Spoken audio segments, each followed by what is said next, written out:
confessamos o que cremos. A Bíblia Sagrada, ela fala muitas vezes desse assunto, como por exemplo nesse texto de 2 Coríntios 4,13, que Paulo diz: nós temos que ter o mesmo espírito de fé, como Deus sempre proclamou. E nas exatas palavras de Paulo ele diz: tendo porém o mesmo espírito da fé, como está escrito, eu criei, por isso é que falei. E como é a nossa vida hoje? Também nós cremos, por isso também falamos. Você sabe que esses assuntos aqui de Paulo, e várias vezes ele toca nessa questão de termos uma confissão em linha com o que cremos, mantermos firme aquilo que aguardamos da parte de Deus, são assuntos também do apóstolo Tiago. Ele fala da língua, são assuntos muito ditos em Provérbios. Esses assuntos bíblicos, eles falam dessa realidade. Por quê? Porque há por detrás das palavras do ser humano um grande potencial. Por que isso, bispo? Porque no fundo, o resultado das nossas crenças são expressos de alguma forma. A gente reflete isso de alguma forma, com cara feliz ou com cara triste. A gente reflete alguma coisa do que se passa aqui dentro, do que a gente crê, do que a gente imagina, do que a gente fica elaborando. E naturalmente, como Deus sempre nos enche da sua palavra, nós estamos aqui hoje, por exemplo, sendo alimentados espiritualmente. Algo excelente Deus está fazendo conosco nessa noite. Nós estamos sendo alimentados. Daquilo que a gente se alimenta, de novo a gente expressa. Então o ser humano, por muitas vezes, ele se expressa com palavras, com ideias, com filosofias.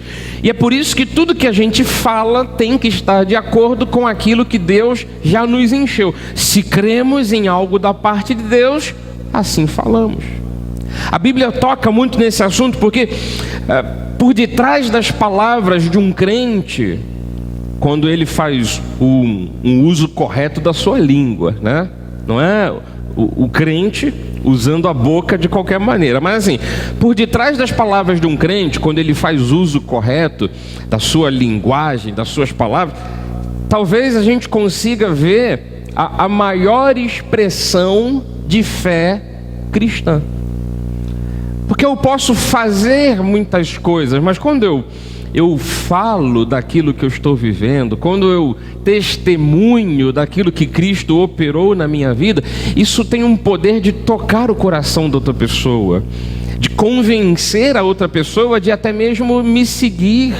É claro que todo convencimento é pelo próprio Espírito de Deus, mas assim, como é que líderes cristãos tiveram seguidores? Porque eles falavam das coisas de Deus. Eles anunciavam as coisas de Deus. As pessoas eram tocadas pela palavra, convencidas por conta daquelas palavras e seguiam os seus líderes. Mas você percebe que no meio disso tudo tem muita fala, tem muita comunicação, tem muita expressão falada.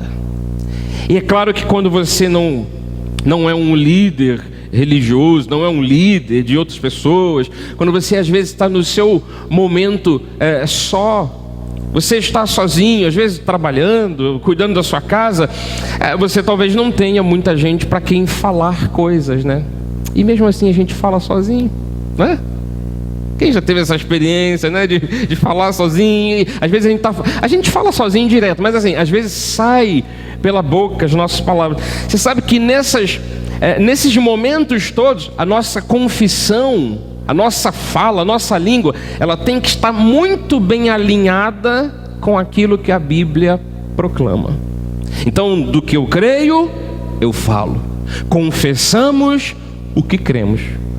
Eu quis fazer aqui essa introdução para que você entendesse esse assunto. E outra coisa interessante é que, por exemplo, no Antigo Pacto, a gente percebe nas histórias bíblicas muitas conquistas, muito êxito, muitas vitórias advindas de um esforço humano. fulano foi e fez, montou um altar, sacrificou um animal, aspergiu o sangue, fez isso, fez aquilo e tal. Então, muitas coisas que aconteciam no antigo pacto eram baseadas em esforços humanos. A gente sabe que de 2000 anos para cá, Cristo, ao ter morrido na cruz do Calvário, ele consumou todas essas coisas, ele acabou com tudo isso. O fim daquela antiga lei é Cristo, o fim da lei é Cristo. E a gente fica como? Agora, novo pacto. Já que Cristo fez todas as coisas, aperfeiçoou tudo, terminou a sua obra, ele disse, tudo está consumado. Como a gente age hoje? A gente age nesse pacto que é um pacto de língua, de palavras, biblicamente chamado de confissão. Nós confessamos as promessas, nós falamos do que se deve crer, nós confessamos o que cremos. Naturalmente que isto tem que ser feito através da fé. Eu não posso criar aqui uma ideia, ainda que seja uma ideia maravilhosa na minha cabeça, um sonho que eu julgue ser tremendo, maravilhoso, mas é um sonho apenas meu, não é coisa de Deus, não vai beneficiar outros. Não, mas quando eu sonho com coisas de Deus, com aquilo que a fé promove dentro de mim, então naturalmente, através desse caminho da fé, eu tenho que crer que ao eu manter firme a minha confissão, eu vou chegar naquele objetivo. Eu vou realizar aquele sonho, eu vou ver aquela palavra se cumprindo, a promessa vai se fazer verdade, o que Deus jurou, o que Deus prometeu, vai se transformar como algo verdadeiro. E assim eu vou vivendo, mantendo uma confissão em linha com Deus. Bispo, mas qual é o problema de eu ter um certo desvio nas minhas falas, nas minhas palavras? Se eu disser que eu não creio mais nada, se eu chutar o balde e disser, nada funciona, Deus não existe, você vai começar a perceber o que Provérbios 18, 21 diz, e é como eu disse no início, tudo tem a ver com essa questão. A gente percebe um grande potencial nas palavras do ser humano, e morte e vida estão no poder da língua, segundo Provérbios 18, 21.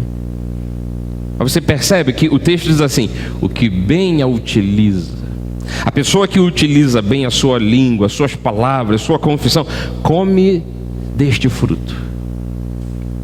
Tiago, no capítulo 3, versículo 6, ele disse assim, ora, a língua é fogo, é mundo de iniquidade. A língua literal, né? Aquela língua onde a gente consegue falar aqui pela boca, ele diz, a língua está situada entre os membros do corpo, mas contamina o corpo inteiro. Ele estava falando de modo figurado, né, que a língua, um músculo tão pequenino, né, dentro da boca, mas não por conta do músculo, mas por conta do que fala, por conta do que sai de nós, ela pode contaminar toda uma vida. E não só põe em chamas toda a carreira da existência humana. Olha o texto de Tiago, como também é posta ela mesma em chamas pelo inferno. Sabe qual é a ideia desse texto? Que quando a língua não é domada, ela pode gerar contaminação, ela pode gerar chamas de fogo. E o que Tiago está tentando dar a entender é que parece até que a língua é inflamada por alguma força negativa, e ele chama essa força de o próprio inferno.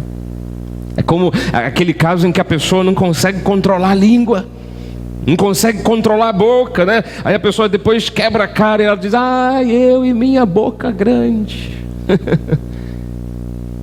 Ou então, aquele ditado, né? A pessoa abriu a boca, falou, aí tem sempre alguém para dizer assim, falou o que quis, ouviu o que não quis. Né? Outro dia eu me deparei com uma situação assim de um vizinho saindo da porta de casa, e ele estava com a cara meio enfesada. Aí eu disse, bom dia, ele, bom dia, mas sem muita vontade de dar bom dia. E lá da porta, assim, entreaberta, a esposa dele, meu filho, você vai ouvir o que não quer, você vai ouvir o que não quer. Eu subentendi, né, que ele estava saindo para tomar uma atitude com alguém e ia falar qualquer coisa. E a esposa alertando: você vai falar o que quer, você vai ouvir o que não quer, vai ouvir o que não quer. O ditado já estava resumido ali, né, na segunda parte, como um alerta da esposa para o marido.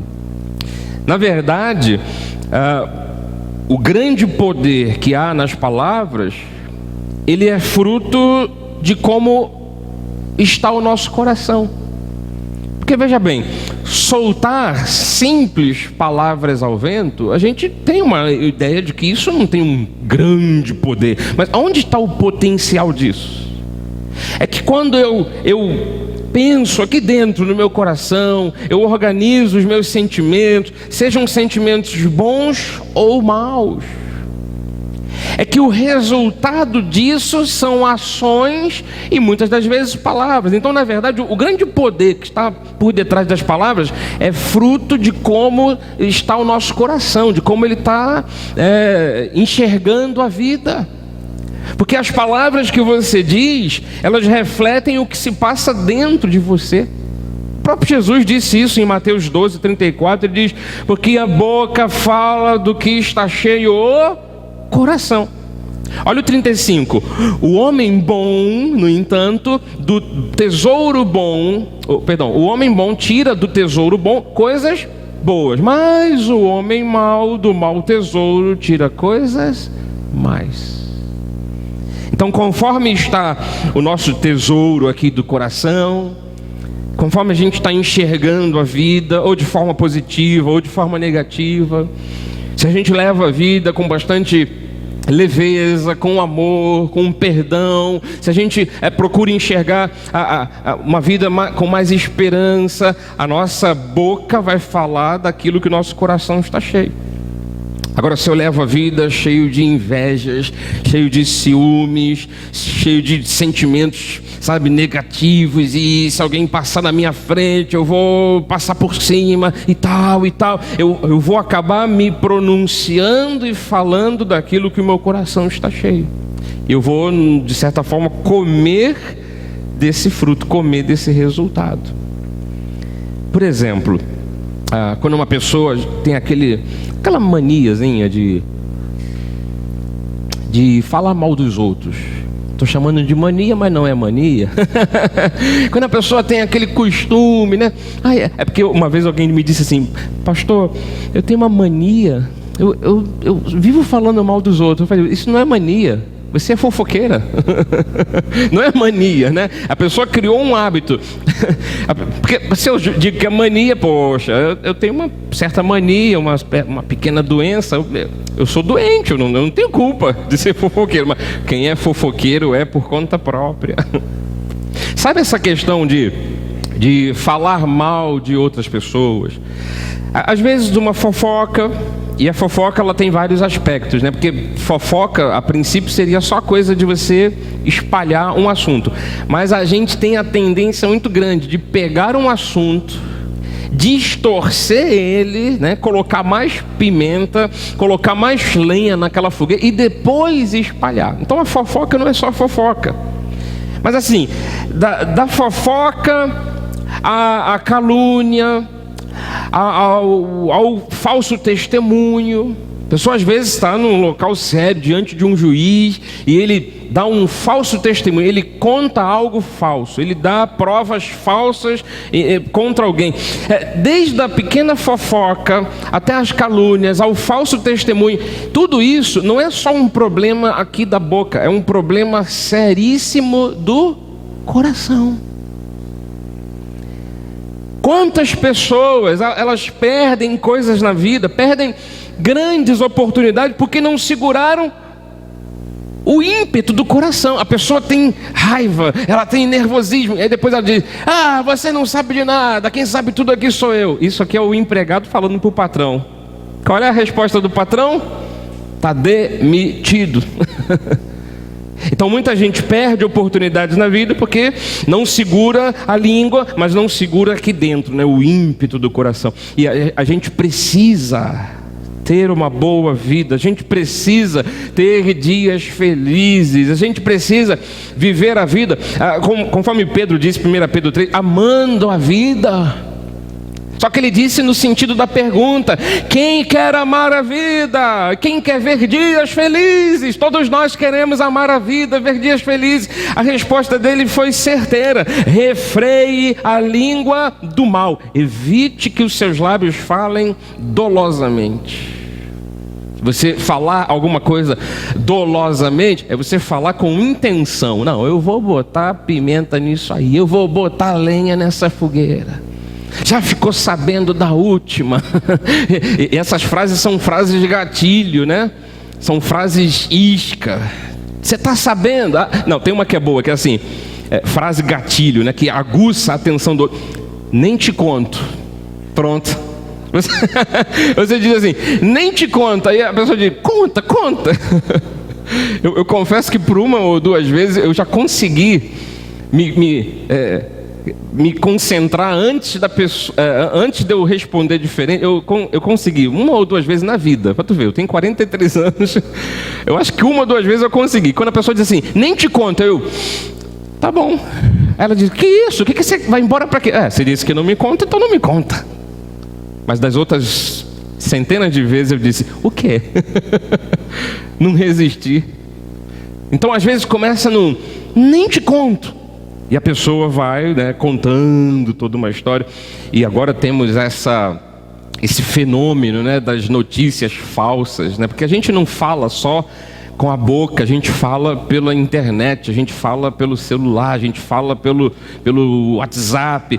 E agora tem as coisas ligadas ao fake news, né? Notícias fake, notícias falsas. Que eu vou dizer para os irmãos, os países aí fora sofrem um pouco com isso, mas estão assim, de preocupação, com fake news.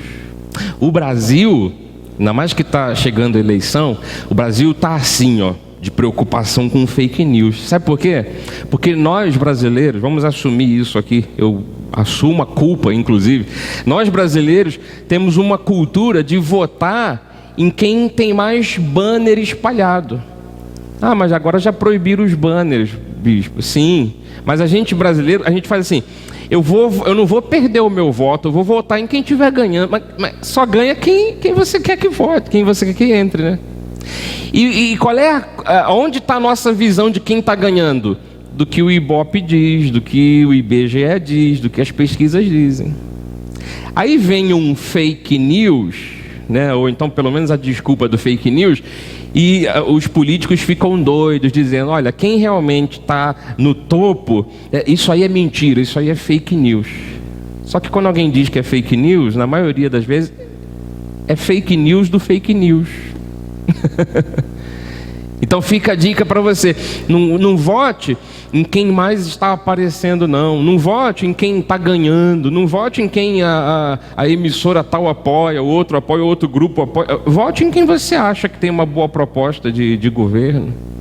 Mas assumo aqui com vocês, durante anos o brasileiro sempre teve essa cultura, ainda mais porque é obrigado a votar. Não, eu lembro de uma senhora me falando assim, eu não vou perder o meu voto. O fulano está ganhando, eu vou votar nele, não vou votar no fulano que está aqui embaixo. E aí entra o fake news e os políticos ficam tremendo com isso. Os outros países à volta do mundo têm problema de fake news? Tem. Mas eles estão assim, de preocupação para isso. Zero de preocupação. Então, a gente fala por mídia. A gente fala com trejeitos, a gente fala com o olhar, a gente fala da maneira como a gente dirige no trânsito, a gente fala de diversas formas, a gente se comunica. Eu quero voltar justamente a essa questão, que tudo que é comunicado por nós, que de alguma forma é um tipo de fala e de confissão, todos os segundos da nossa vida, a nossa confissão tem que ser de acordo com aquilo que a gente crê, de acordo com aquilo que a Bíblia estabelece. As nossas palavras, elas expressam o que pensamos, o que sentimos, o que queremos. E é por isso que a gente tem que expressar a nossa fé cristã. A fé cristã tem que ser falada, ela tem que ser confessada. A gente diz muitas vezes aqui, esse slogan, né, praticamente criado pelo apóstolo Miguel Ângelo: se está na Bíblia, eu creio. E se eu creio, então eu confesso, eu falo, eu confesso. Então você não pode, por exemplo, viver, e aí eu até diria que você estaria supostamente vivendo, mas assim, você não pode viver uma palavra bíblica dentro de você e falar o contrário.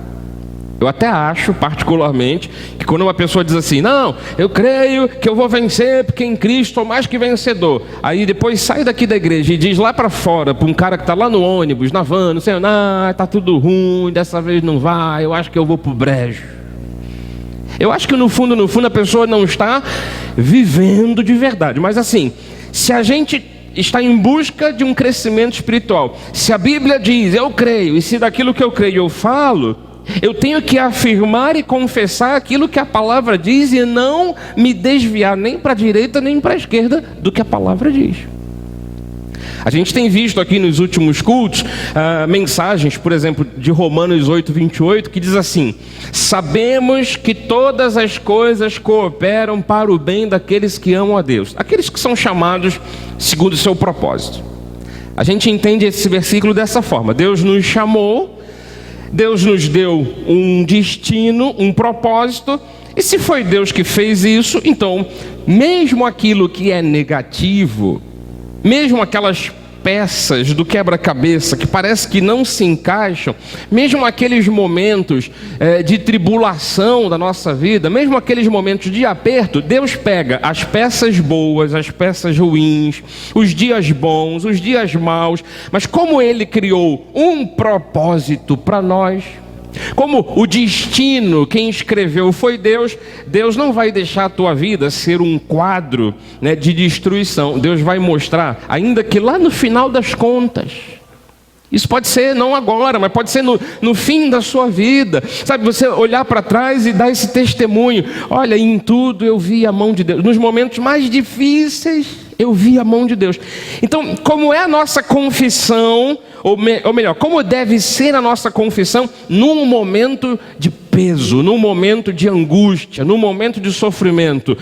Todas as coisas cooperam para o bem daqueles que amam a Deus. Como é que vai ser a minha confissão na hora que eu estiver no momento feliz, com tudo perfeito, tudo se encaixando, vida plena, abundância, saúde, prosperidade? Eu vou olhar para trás e a minha confissão será a mesma. Não é que todas as coisas cooperam para o bem daqueles que amam a Deus? Mas eu não posso alterar o meu rumo. Estando eu hoje bem ou mal, eu tenho que confessar isso aqui. A Bíblia diz que todas as coisas cooperam para o bem daqueles que amam a Deus. Então eu confesso isso sempre.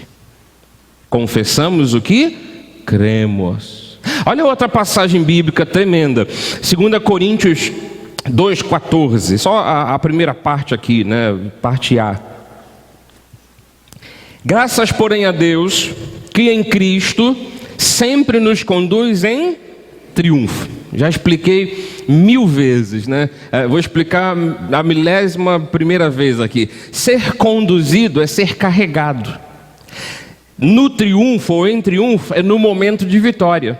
Você já viu alguém fazer gol, e aí os companheiros ali pegam o cara, né? Pega ele, joga para cima, tal, né?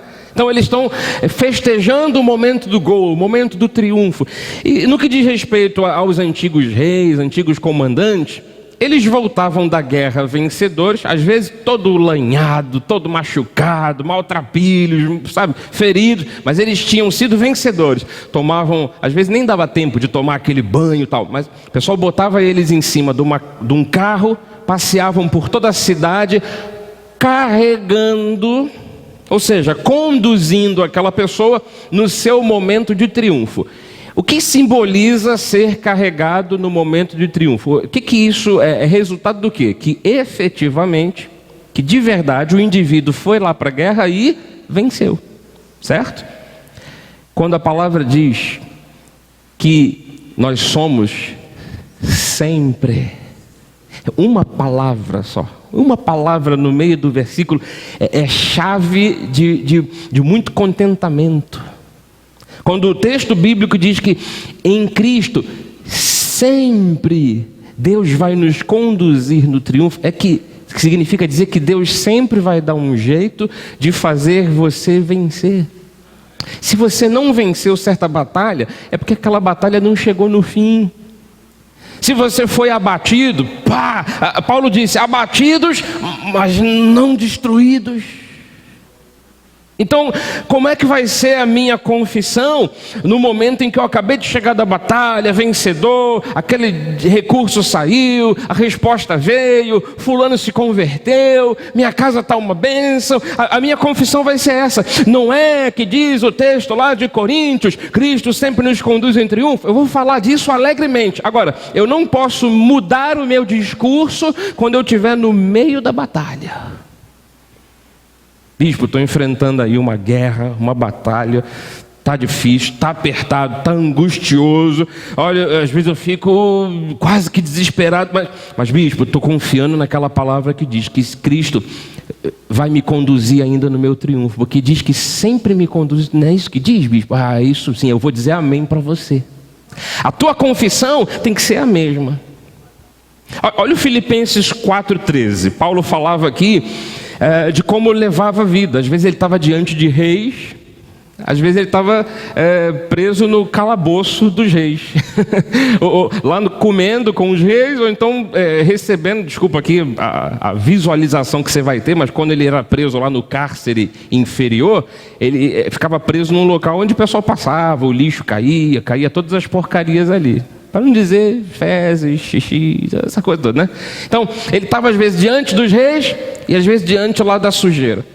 Ele disse assim, eu já tive muita fartura e às vezes fome. Eu já tive momentos maravilhosos e momentos angustiosos. Quer saber? Tudo posso naquele que me fortalece. Ele estava afirmando algo que era uma verdade na vida dele.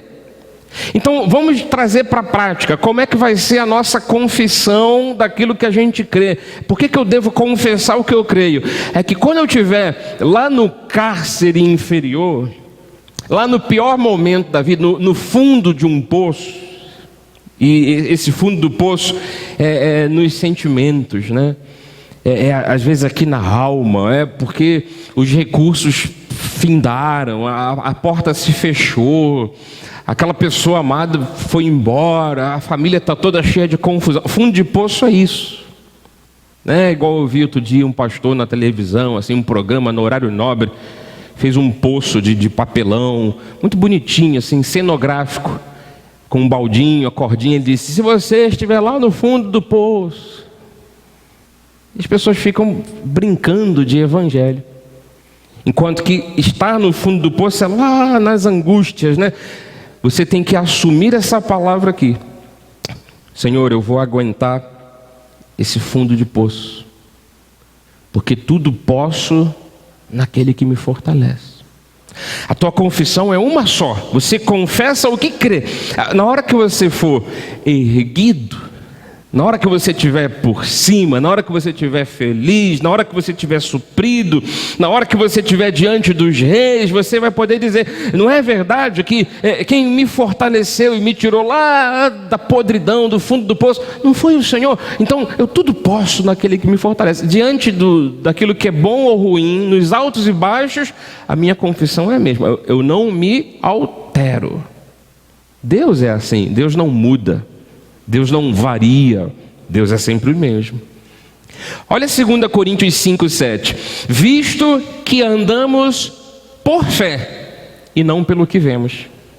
Isso aqui é impressionante, porque Paulo está dizendo que muitas das vezes as soluções que são humanas, as respostas que alguém poderia nos dar, elas vêm de modo visível. E lá, vamos lá, aquele documento já saiu, não saiu, entra lá no site, não saiu, o vestibular, o teste, a herança saiu, não saiu, aquela doença, eu estou com ela, não estou, cadê o diagnóstico? A gente vê coisas palpáveis, a gente está sempre diante de coisas, né, reais. Só que eu não posso ficar esperando apenas uma solução humana.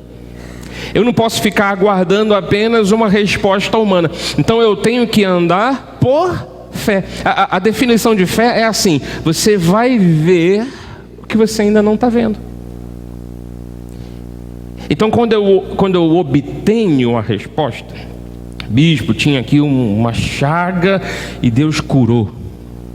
Estava passando por um problema, Deus solucionou. Estava angustiado, Deus me livrou. Bispo, eu vivi e venci por conta da fé. A confissão é a mesma.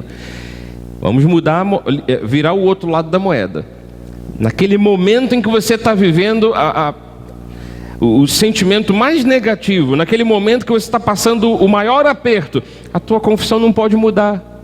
Eu estou esperando aí uma resposta, estou esperando alguém me tirar daqui, estou esperando alguém me dar a mão, estou esperando alguma coisa, não estou vendo nada, não estou vendo nada. Não, a tua resposta tem que ser a mesma.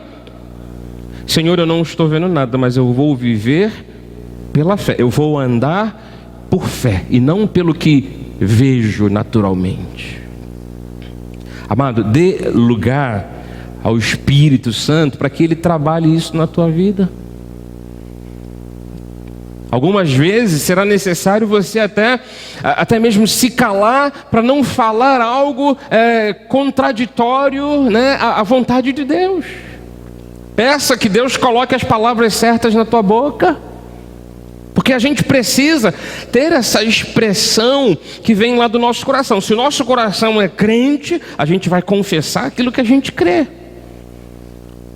Quem sabe até mesmo se com as tuas palavras você prejudicou alguém, corre lá atrás disso, vai lá e muda tudo. Olha, se prejudicou alguém com as suas palavras, desfaça tudo. Mas vai pegar para mim, bispo, minha ficha vai ficar suja. É melhor você desfazer o que você fez de errado, talvez com uma palavra, com uma calúnia, do que você ser a base disso tudo. Peça perdão a alguém que você prejudicou com as suas palavras. Mas bispo, é difícil controlar a língua. Eu sei. Bispo, é até impossível. Não, impossível não é, porque para Deus todas as coisas são possíveis. E Deus opera tudo em todos. Mas assim, alguém pode dizer assim: bispo, eu quero viver essa coisa de crer aqui no coração, porque eu creio, mas eu quero falar do que creio, mas eu não consigo, é difícil controlar a língua. Peça para Deus colocar um sentinela, um guarda na sua boca. Se a força não está em você, peça para Deus te ajudar. O Davi diz assim no Salmo 141: põe guarda, Senhor, a minha boca, vigia a porta dos meus lábios. Porque ele tinha um monte de inimigos e provavelmente ele queria, né, despejar toda a ira dele nos inimigos. Mas ele dizia: Senhor, está aqui na ponta da língua, Senhor, mas põe um guarda aqui, põe um vigia, segura a minha boca. Tiago diz em capítulo 3, versículo 2: todos tropeçamos em muitas coisas, sim, mas olha como é possível. Olha, se alguém não tropeça no falar, é perfeito varão, é um homem nota 10, é um crente nota 10. É capaz de refrear também todo o corpo. E eu deixo aqui um último versículo bíblico, uma última passagem. É o de Provérbios 8, versículos 6, 7 e 8. São os 3 últimos versículos da noite de hoje, que é uma proposta para que você assuma isto aqui. Provérbios 8, versículos 6 a 8. Marca aí na sua Bíblia. Amanhã pense nisso aqui de novo, medite nisso aqui. Aqui diz a palavra de provérbio: ouçam-me, pois falarei coisas excelentes. O sábio está dizendo: eu estou assumindo uma postura, me ouçam, falarei coisas excelentes. Os meus lábios proferirão coisas retas. Versículo 7: porque a minha boca proclamará a verdade, os meus lábios abominam a impiedade. Você deve assumir isto aqui. E o versículo 8 ele diz: são justas todas as palavras da minha boca, não há nelas nenhuma coisa torta, nem perversa. Então o sábio está dizendo: ouçam-me, porque eu vou assumir isso diante do povo. Ele como rei, naturalmente, o sábio Salomão, mas nós podemos assumir isto para a nossa vida diária. Vou falar coisas excelentes, vou proferir coisas retas, a minha boca proclamará somente a verdade, os meus lábios abominam a impiedade, eu não vou ficar caladinho diante do que é errado, eu vou falar a verdade. São justas todas as palavras da minha boca, não há nelas nenhuma coisa torta, nem perversa. Pratique isso, coloque isso aí, sabe, vivo dentro de você.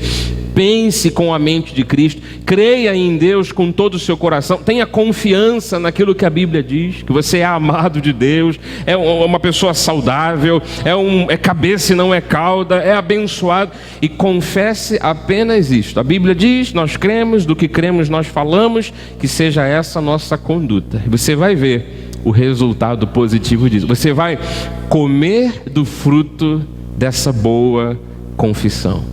Vamos agir assim?